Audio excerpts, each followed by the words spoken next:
Welcome back to Medicine Made Easy with me, Kavit Tandal. Now we will be continuing with the new topic, that is the intracranial complications of CSOM. If you have not watched the intertemporal complications of CSOM, I have given the links in the description to check it out, and you can also watch the video which we have spoken about how the complication is occurring in CSOM. The video link is also in the description to check it out. And if you are not subscribed to our channel, to subscribe for more interesting videos like this for exam preparation and which is concise. Let us get started in today's discussion. We'll be speaking about the extra and subdural abscess in today's video. Before that, what are all the intercranial complications? They are basically extra and subdural abscess, meningitis, otogenic brain abscess, lateral sinus thrombosis or sigmoid sinus thrombosis, otitic hydrocephalus or Simon syndrome. Now, the discussion on intracranial complication will be more relevant if we have discussed about the dural venous sinus, because one of the mechanism of transfer of infection is itself the retrograde thrombophlebitis, and that is the importance of knowing dural venous sinus. Now, this is basic outline of dural venous sinus which I have drawn, and here is the outline diagram below. Dural venous sinus, which is related to the ear, is sigmoid sinus. Now, sigmoid sinus is directly present where? It is in the floor of the middle ear. That is, if at all the infection is happening in the middle ear, it can easily get access to the sigmoid sinus. So, because of the inflammation of sigmoid sinus, there is thrombophlebitis. There is retrograde thrombophlebitis through which the infection is traveling. It means where? From sigmoid sinus to transverse sinus, then into the inferior stomatic vein, into the confluence of vein, there can be to the straight sinus and so on, supraepidural sinus, inferior sinus and so on. Infection can travel from sigmoid sinus retrogradely.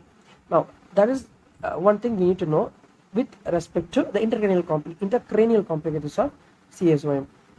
With that brief introduction, let us now start the extradural abscess, which is topic proper. Now, extradural abscess is basically a complication of CSOM. It means from otitis media, from middle ear, the infection is spreading. From where? From here to through the tegmen tympani, it is going to spread through the intracranium. While it is spreading through the intracranium, it is basically infecting the periosteum. Whenever there is periosteal infection, there is pus collection below the periosteum, and it is, remember, it is above the dura, below the periosteum, and that is, it is called as extradural or epidural abscess. So whenever there is an abscess going on here, how come the abscess is collecting below the bone? Bone is very strong, right? Now, what happens?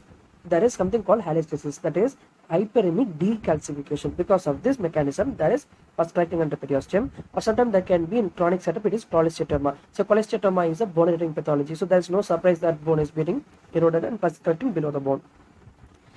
On this process, there can be also a perisinus abscess present, and this dura will be not healthy, and there will be some granulation tissues also. Dura is affected.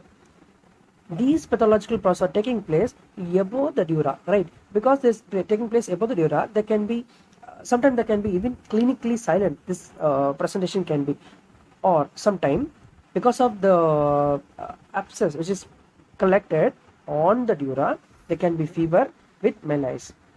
Now, the abscess is present where?